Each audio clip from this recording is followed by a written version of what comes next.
How can we quickly find all of the prime numbers from 1 to 100? Let's find out. We are going to do something called the sieve of Eratosthenes. First, we erase 1 because 1 is not prime, because a prime number has exactly 2 factors. Then we take a look at the next number that's not erased, 2.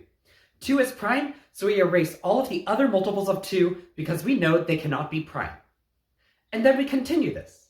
3 is the next number that's not erased, 3 is prime, so we cross off all of the other multiples of 3. And 5 is the next number not erased, that means 5 is prime, so we erase all of the other multiples of 5. And then we do the same thing for the other multiples of 7. And we're done! So here are all of the prime numbers from 1 to 100. But how did I know to only look at the multiples of 2, 3, 5, and 7? Well, to find all of the prime numbers under some number n, we just need to cross off all of the multiples of the prime numbers less than the square root of n.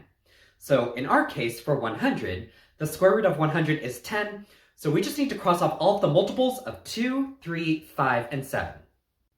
Now, here's the idea behind why this works.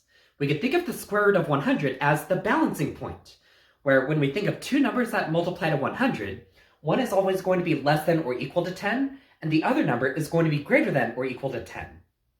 So we don't ever have to worry about numbers that are greater than the square root of n, because they were going to be erased by prime numbers less than the square root of n anyways.